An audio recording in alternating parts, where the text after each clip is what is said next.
So వీటన్నిటిని పక్కదారి పట్టించడానికి మాత్రమే ఈ హత్య ఇవాళ జరిగింది.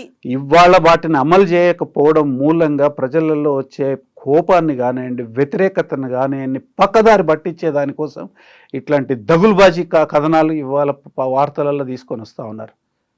మీకు దమ్ముంటే ఎంక్వైరీ చేయాలి కదా. ఎంక్వైరీ ఎవరు చేయాలా?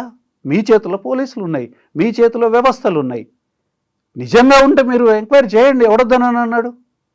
ఎంక్వైరీ లేదు, అందులో పేరు లేదు, ప్రస్తావన లేదు, ఏమీ లేదు. కేసీఆర్ మీద దుమ్మెత్తిపోయాలి, హరీష్ రావు గారి మీద దుమ్మెత్తిపోయాలి, రామారావు గారి మీద దుమ్మెత్తిపోయాలి, బీఆర్ఎస్ మీద దుమ్మెత్తిపోయాలి.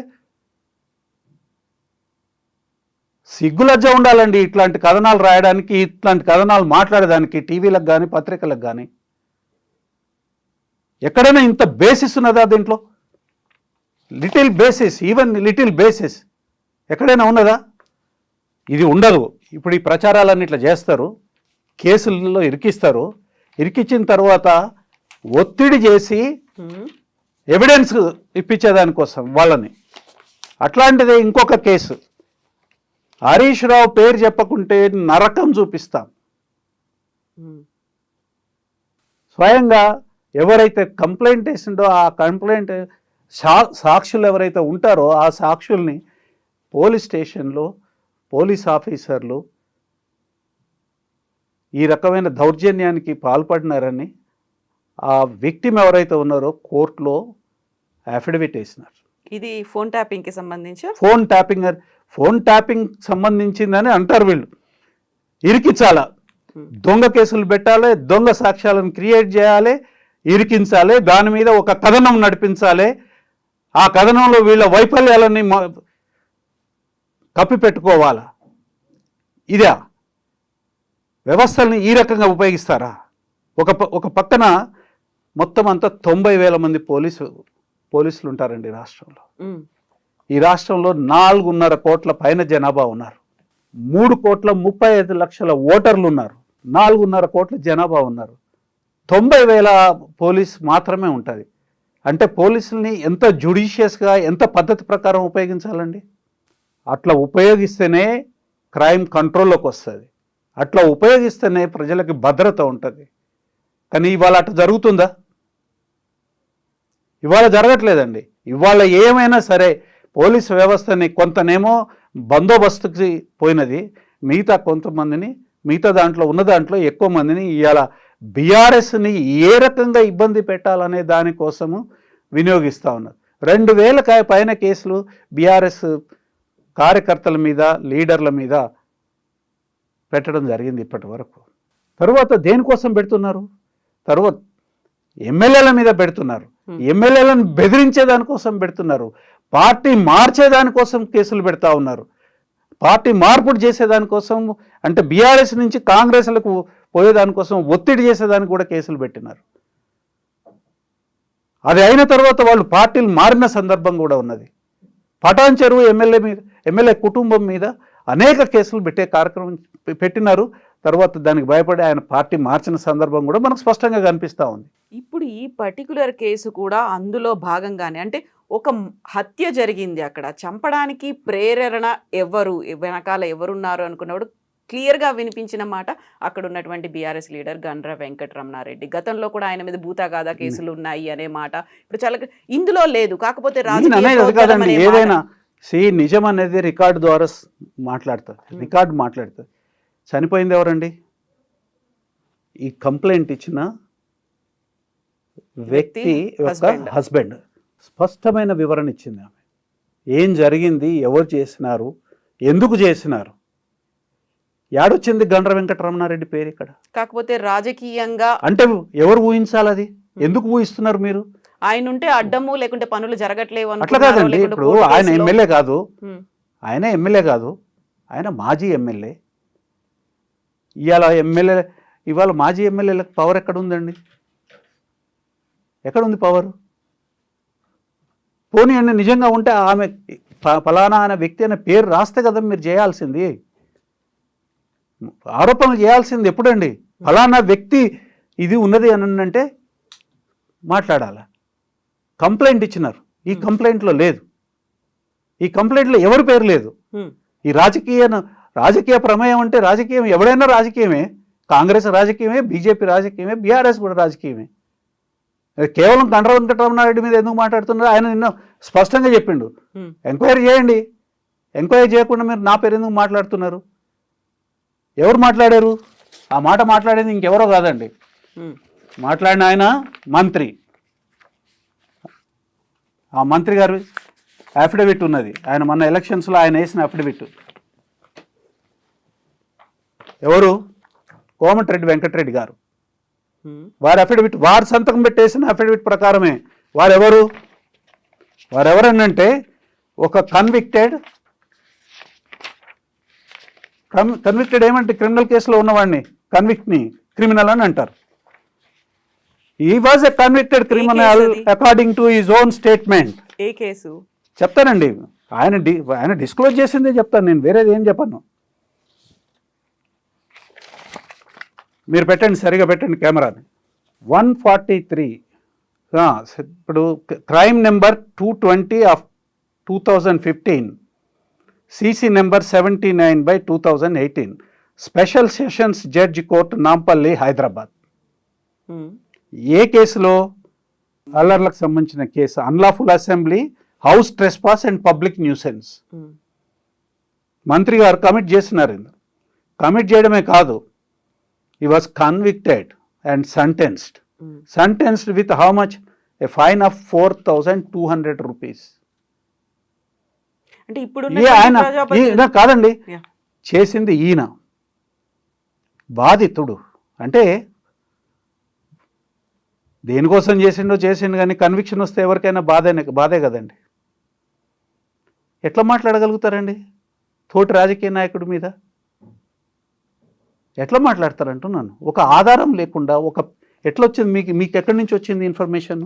కేసు ఇన్వెస్టిగేషన్లో ఉన్నప్పుడు ఎట్లా మాట్లాడతారు మీరు 3 సార్ల ఓటు తీసుకున్నారు కాన్స్టిట్యూషన్ మీద. ఒకసారి ఎలక్షన్ కమిషన్ ముందు మీరు అఫిడవిట్ అదే మీ నామినేషన్ దాఖలు చేసేటప్పుడు, ఇంకొకసారి ఎమ్మెల్యేగా ఎన్నికైన తర్వాత అసెంబ్లీలో ఎమ్మెల్యేగా ఓటు తీసుకున్నారు. మంత్రి అయినప్పుడు మంత్రిగా ఓటు తీసుకున్నారు. ఈ ఓటుకు విలువలేదా? నోటికి ఎంతో వస్తే అంత మాట్లాడమేనా? ఆధారాలు లేకుండా మేము మాట్లాడవచ్చా? పక్షపాత పూరితంగా మీరు మాట్లాడవచ్చా? మీ మాటకు విలువలేదా? మంత్రిగా మిమ్మల్ని గౌరవిస్తాం, ఎమ్మెల్యేగా గౌరవిస్తాం, ప్రజలు ఎన్నుకున్నారు కాబట్టి. తర్వాత ఇవ్వాల్సిందే, మంత్రిగా కూడా ఇస్తాము. కానీ మీ నోటికి వచ్చింది ఎట్లా మాట్లాడతారండి? ఏమున్నాయి మీ దగ్గర? ఆధారాలు చూపించండి. ఒకవేళ ఆధారాలు ఉంటే బాధ్యత గల పౌరుడిగా, బాధ్యత గల ఎమ్మెల్యేగా, బాధ్యత గల మంత్రిగా మీరు వెళ్ళి పోలీసులకు కంప్లైంట్ ఇవ్వాలి. మీ దగ్గర ఉన్న ఇన్ఫర్మేషన్ని వారికి సమర్పించాలి. మీకు అవకాశం ఉంది.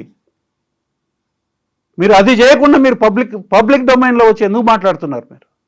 సో ఇప్పుడు భూతగాదాల కేసుతో పాటుగా అక్కడ గండ్ర వెంకటరమణారెడ్డి పేరుతో పాటుగా వినిపించినటువంటి మరో 2 కేసులకి సంబంధించి కాళేశ్వరం ప్రాజెక్టు మీద అవకతవకలు జరిగాయి. కుంగిపోవడానికి కారణమే గత ప్రభుత్వం అంటూ కేసీఆర్, హరీష్ రావు మీద ఆయన కోర్టులో వేసి. కాదండి, ఇప్పుడు ఎవరి మీద అయినా వాళ్ళకున్న భావాన్ని వ్యక్తపరిచి, ఒకవేళ వాళ్ళ దృష్టిలో ఎదుటివాడు ఎవడైనా క్రైమ్ చేసినాడనో, లేకపోతే కరప్షన్ చేసినాడనో, లేకపోతే ఇంకేదైనా మిస్మేనేజ్మెంట్ చేసినారనో, నిర్లక్ష్యం చేసినారని ఎవరైనా ఆరోపణ చేయదలుచుకుంటే ఆ ఆరోపణ చేస్తారండి. దాన్ని ఆరోపణ చేసినప్పుడు వాళ్ళ ఆరోపణని ఆక్షేపించలేదు కదా, కోర్టుకే పోయాం కదా,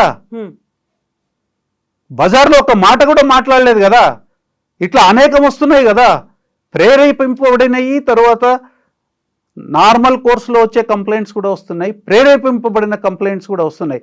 ఇవాళ 2,000 కంప్లైంట్లు బీఆర్ఎస్ పార్టీ నాయకుల మీద, తర్వాత క్యాడర్ మీద, సోషల్ మీడియా వర్కర్ల మీద వేసినారు. ఎక్కడన్నా ఎవరినన్నా మేమేమైనా ఇబ్బంది పెట్టినామా? ఎందుకు వేసినామని కనీసం అడిగినామా? మేము కోర్టుకు పోతున్నాం, పోలీస్ స్టేషన్లో పోతున్నాం, పోలీస్ స్టేషన్లో బెయిల్ ఇస్తే పోలీస్ స్టేషన్లో తీసుకుంటున్నాం, కోర్టుకు పోయి కోర్టులో బెయిల్ తీసుకుంటున్నాం. మా నాయకులను ఎవరిని ముట్టుకోలేదండి. ఈ దౌర్జన్యం అంతా కూడా ఇవన్నీ ఇల్లీగల్ కేసులు, దొంగ కేసులు ఉన్నాయి ఇందులో చాలా మటుకు, అంటే బేస్లెస్ కేసులు. అయినా కానీ మేము కోర్టుకు పోతున్నాం కదా, ఎందుకంటే మేము law abiding party and law abiding citizens. ఎవరి మీద కేసు పెట్టలేదండి? హరీష్ రావు గారి మీద కేసు పెట్టినారు. ఇప్పుడు ఖచ్చితంగా ఇప్పుడు కేసీఆర్, హరీష్ రావు పేరు కూడా ఈ కేసు ఉన్నదండి, వినిపించింది ఇందులో. హరీష్ రావు గారి మీద కేసు పెట్టినారు. ఉమ్. మేము కోర్టుకు పోయినాం, కోర్టులో బెయిల్ తీసుకున్నాం, స్టే కూడా వచ్చింది ఇందులో. ఆ తర్వాత దీని మీద స్టే ఉండి ఆల్ ఫర్దర్ ప్రొసీడింగ్స్ స్టే ఉన్నాయి ఆయనకు సంబంధించి. ఉన్న తర్వాత కూడా సాక్షులు పిలిపించి వాళ్ళని ఒత్తిడి చేసి మీరు రాయండి, లేకపోతే నరకం చూపిస్తాం, 3rd డిగ్రీ కాదు, ఇవాళ లోపల మీరు కనుక హరీష్ రావుకి వ్యతిరేకంగా మీరు కనుక సాక్ష్యం చెప్పకపోతే రేపు పొద్దుడికి మీరు మిగలరు, ఉండరు. What is this? What is happening in this state? Are we ruled by a government which is elected by the people or by the goondas? ఏం మాట్లాడాలండి దీని మీద?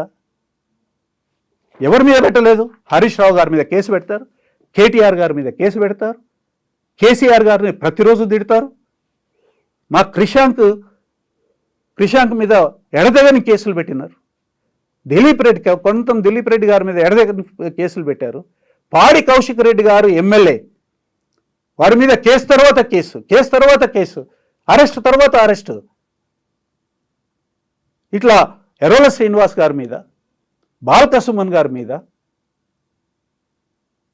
ఎవరి మీద కాదండి, అసలు ఎంతమంది మీద కేసులు పెట్టినారు? 2,000 పైన కేసులు పెట్టినారు. ఈ కేసులలో ఎక్కడ కూడా అరెస్ట్ చేసేదానికి కూడా వీలు లేని ప్రొవిజన్స్ అవన్నీ. 7 సంవత్సరాల కన్నా తక్కువ ఉన్న శిక్ష కాలం తక్కువ ఉన్న ఏ కేసులోనైనా పోలీసులు ఎట్టి పరిస్థితుల్లో అరెస్ట్ చేయకూడదు. కేవలము స్టేషన్ బెయిల్ ఇచ్చి వాళ్ళని పంపించాలి, రిమాండ్ చేయడానికి లేదనేది భారత ప్రభుత్వం పార్లమెంటు పాస్ చేసిన చట్టం. ఇంత ఉంపున్న క్రిమినల్ ప్రొసీజర్ కోడ్లో ఉంది. ఇప్పుడున్న BNSS ఏదైతే ఉందో దాంట్లో కూడా ఆ అవకాశాన్ని ఆ హక్కుని ప్రజలకు ఇచ్చినారు. తర్వాత దాన్ని ఇంప్లిమెంట్ చేయనప్పుడు సుప్రీంకోర్టు ఆయా ప్రభుత్వాలని చివాట్లు పెట్టి వార్నింగ్ కూడా ఇచ్చింది. ఒకవేళ కనుక దాన్ని ఇంప్లిమెంట్ చేయకపోతే కంటెంప్ట్ ఆఫ్ కోర్ట్ అవుతుందని అన్నారు. ఆ తర్వాత concern DGPs of every state circular issue చేస్తున్నారు. 7 సంవత్సరాల లోపల ఉన్న వాళ్ళు ఎవరైనా సరే అఫెన్సెస్ ఫేస్ చేస్తున్నప్పుడు వాళ్ళని అరెస్టులు చేయొద్దు, రిమాండ్ చేయొద్దు అని. అయినా కానీ వాళ్ళని వేటాడి అర్ధరాత్రులు పోయి నోటీస్ ఇవ్వాలండి. వాళ్ళకి నోటీస్ ఇచ్చి పిలిస్తే వాళ్ళు పోలీస్ స్టేషన్కి పోతారు. పోయినప్పుడు వాళ్ళకి స్టేషన్ బెయిల్ గ్రాంట్ చేసేసాయి. ఇన్వెస్టిగేషన్కి వాళ్ళు కోఆపరేట్ చేస్తారు.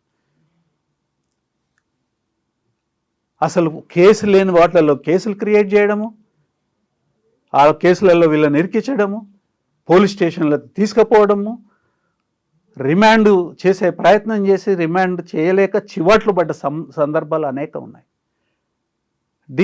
ఈ ప్రాసెస్ ఎందుకు చేస్తున్నారు చెప్పండి? ఈ రకంగా లేని కేసులలో ఇరికించి ప్రచారం చేయడం ఒక పద్ధతి. ఇంకొక పద్ధతి ఏంటంటే లేని కేసులలో ఇరికించి విసిగించి ఇట్లా ఉంటే ఇక వీళ్ళకి వ్యతిరేకమైన పార్టీలో ఉంటే వీళ్ళు ఇట్లనే చేస్తారని చెప్పి వాళ్ళు పార్టీ వదిలిపెట్టి వెళ్ళిపోవాలని. మూడోది ఏంటంటే ఇదే నడవాలి, న్యూస్లో కప్పిపుచ్చుకోవాలి, వాళ్ళ ఫెయిల్యూర్స్ కప్పిపుచ్చుకోవాలి. ఇంత దౌర్జన్యము, ఈ దౌర్జన్యానికి ఎవడు భయపడనండి. మీకు నేను ఉన్నది చెప్తానని అనుభవం కూడా చెప్తాను. కేసులు పెట్టి ఇదంతా చేస్తే కొన్ని రోజులు భయపడతారు.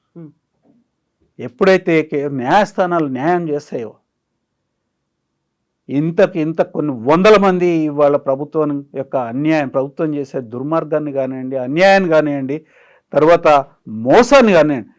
ప్రభుత్వం ఎప్పుడు మోసం చేయదు. ప్రభుత్వం నడిపించే పార్టీ ఏదైతే ఉన్నదో ఏ ప్రామిసులతోని వాళ్ళు ప్రభుత్వంలోకి వచ్చి ఇవాళ ఆ ప్రామిసులకు ఎగనాం పెడుతున్నారో దానికి వ్యతిరేకంగా కొట్లాడే దానికోసం ఇంకా ఇంతకింత ఎన్ని రెట్లు వస్తుందో మీరు ఊహించలేని రెట్లు వ్యతిరేకంగా, అంటే ఈ దుర్మార్గాన్ని వ్యతిరేకించే దానికోసం ప్రజలు ముందుకొస్తారు తప్ప వెనకపోరు. సో భరత్ గారు, ఇప్పుడు మీ మీద కేసులు పెడుతున్నారు, ఆరోపణలు అవుతున్నాయి, కేసుల్లో ఇరికించే ప్రయత్నాలు జరుగుతున్నాయి అనుకున్నప్పుడు పర్టికులర్గా ఈ రాజలింగమూర్తి కేసుకి సంబంధించి అక్కడ ఉన్నటువంటి local leader, BRS leader Gandra Venkataramana Reddy మీద ఎలా అయితే ఆరోపణలు వచ్చాయో ఆయన్నే చేయించాడని చెప్పినట్టుగా ఆ గతంలో కాళేశ్వరం ప్రాజెక్ట్ సంబంధించి సీఎం కేసీఆర్, ఆ తర్వాత హరీష్ రావు అనే దాంతో పాటుగా మేఘా కృష్ణారెడ్డికి కూడా ఈ కేసులో ఈ హత్యలో సంబంధం ఉంది అనేటువంటి ఆరోపణలు, దాని గురించి పెద్ద ఎత్తున ప్రచారం ఎట్లా చూస్తున్నారు? ఇది ఎవరికి సంబంధం లేదు అసలు. ఇప్పుడు సంబంధం ఉంది లేదు అనేది తేల్చాల్సింది పోలీస్ వ్యవస్థ. పోలీస్ వ్యవస్థ గవర్నమెంట్ లోబడి ఉంటుంది. గవర్నమెంట్ ఇలా కాంగ్రెస్ పార్టీ నాయకత్వంలో ఉన్నది. మీకు నిజంగానే ఎవరి మీదనైనా అనుమానం ఉంటే ఆ అనుమానాన్ని నివృత్తి చేసుకోవాల్సిన వ్యవస్థ ఏదైతే ఉందో అది మీ చేతిలో ఉన్నప్పుడు దాని మీద కాన్సన్ట్రేట్ చేసి మరి మీరు దాని మీద దర్యాప్తు చేయించాలి. కానీ దర్యాప్తు లేదు, తర్వాత ఏది లేదు. మీ అనుమానం పత్రికల్ని, తర్వాత మీ బాకాలు ఉదే పత్రికల్ని, టీవీలను అడ్డం పెట్టుకొని వాళ్ళతో ప్రచారం చేపిస్తున్నారని అంటే అందులో నిజం ఉన్నట్టేనానండి? నిజం ఉన్నట్టేనండి? నిజం ఉంటే చేయాలి కదా, మీ బాధ్యత కదా, మీ ప్రభుత్వ బాధ్యత కదా. ముఖ్యమంత్రిగా మీరే ఉన్నారు కదా, కాంగ్రెస్ పార్టీ ఉంది కదా, మంత్రులు హోంమంత్రి ఆయనే కదా. మిమ్మల్ని ఎవరు ఆపగలిగినారు? ఇట్లా లేని కేసులే పెట్టగలుగుతున్నప్పుడు నిజంగానే ఉంటే మీరు మిమ్మల్ని పెట్టాలంటే మిమ్మల్ని ఆపేదేవాడు? కానీ ఒకటి గుర్తుంచుకోవాలండి, ఒక ఆరోపణ చేస్తున్నానంటే దానికి ఆధారం ఉండాలి. ఆధారం లేకుంటే ఆరోపణలు చేస్తే ఇవాళ ప్రజలంతా అమాయకంగా ఏం లేరు. మేము బురద చల్లుతాము, వాళ్ళు బురద తుడుచుకున్నా కానీ వాళ్ళకి మలినం ఉంటుంది అట్లనే. కాబట్టి మేము ఇట్లాంటి బురద చల్లుకుంటూ పోతాము. ఈ సోషల్ మీడియా యాక్టివిస్టుల మీద ఒక ఆఫీసర్ కావాల్సుకొని కేసులు పెట్టేవాళ్ళు. ఈ మధ్య కాలంలో ఆ ఆఫీసర్ ఒక క్రైమ్ ఇన్సిడెంట్లో క్రైమ్ మనీ ఏదైతే ఉందో ఒక 40 లక్షలు 30 లక్షలు ఎంత పెద్ద మొత్తంలో ఆ అమౌంట్ని కైంకర్యం చేసినారు అనే ఆరోపణలు వచ్చినాయి. సస్పెండ్ అయిపోయింది. నేనేమంటున్నానంటే మేము ఇంత సర్వీస్ చేసినాం కదా, మమ్మల్ని మరి ఇట్లాంటి కేసులలో మరి మమ్మల్ని మీరు రక్షించరా అని ఆర్తనాదాలు చేస్తున్నారు. చూడాలి వాళ్ళ ప్రభుత్వం ఏం చేస్తుందో చూస్తాం. అన్యాయంగా కేసులు పెట్టే వాళ్ళని, చట్టాన్ని అతిక్రమించి కేసుల పేరు మీద ప్రజల్ని, మా పార్టీ కార్యకర్తల్ని ఇబ్బంది పెట్టే వాళ్ళని మేము ఖచ్చితంగా అప్రాప్రియేట్ ఫోరంలలో మేము ఖచ్చితంగా నిలదీస్తాం, ఛాలెంజ్ చేస్తాం. పింక్ బుక్లో రాసుకుంటున్నారు. ఎందుకని రాయాల్సిన అవసరం ఏముంది? ఎవరెవరు ఏ కేసు పెట్టినారు అనేది మొత్తం స్పష్టంగా సంతకాలతో పాటు ఉంటాయి. ఎఫ్ఐఆర్లు ఉంటాయి, ఛార్జ్షీట్లు ఉంటాయి, కేసు డైరీలు ఉంటాయి. ఖచ్చితంగా దుర్మార్గమైన కేసులు అన్నిటి కూడా ఖచ్చితంగా రివ్యూ చేస్తాం. ఎందుకు చేయం? విల్ అక్కడిదంత అవసరం లేదండి. మేము ఇప్పుడే ఛాలెంజ్ చేస్తున్నాం వాటన్నిటిని. మాకు కోర్టుల మీద నమ్మకం ఉంది, సిస్టమ్ మీద నమ్మకం ఉంది. మేమంత పిచ్చోళ్ళం కాదండి, కొమ్మ మీద కూర్చుకొని చెట్టును నరుక్కునే అంత పిచ్చితనం ఏం లేదు మాకు. తర్వాత మీరు భయపడేదానికి మాకేమి ఇది లేదు. ఇది ఇప్పుడు ఏంటంటే అంత మునుపు క్రైమ్ డైరెక్ట్గా చేసేవాళ్ళు కాంగ్రెస్ పార్టీ నాయకత్వం. ఇవాళ క్రైమ్ని పోలీసుల్ని ఉపయోగించి చేస్తున్నారు. ఎందుకండి? ఇది ముఖ్యమంత్రి గారు వేసిన అఫిడవిట్ ఎన్నికలలో. ఈ అఫిడవిట్లో ఎన్ని కేసులు ఉన్నాయండి? వారు కమిట్ చేసిన కేసులు 89 కేసులు. With all are serious offences. Many of them in చాలా వాటిలలో పోలీసుల్ని బెదిరించినారు, అబ్యూజ్ చేసినారు, థ్రెటన్ చేసినారు, ఇంటిమిడేట్ చేసినారు. అబ్యూజ్, భూషణాలు, అబ్యూజెస్, దూషించడం, ఇంటిమిడేషన్, బెదిరించడం. 89 కేసులు. ఎప్పటి నుంచి ఎప్పటి వరకు అండి? 2002 నుంచి 2023 వరకు 21 సంవత్సరాలలో 89 కేసులు నా మీద ఉన్నాయని వారే వేసుకున్నారు. అప్పుడు బయట ఉండి అఫెన్సెస్ చేసినారని,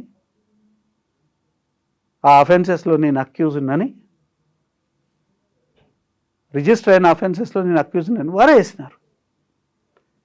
ఇప్పుడు పోలీసులను పెట్టి చేస్తూ ఉన్నారు. అంత మునుపు ఆయన బెదిరించేది, ఇప్పుడు పోలీసులను పెట్టి చేస్తూ ఉన్నారు.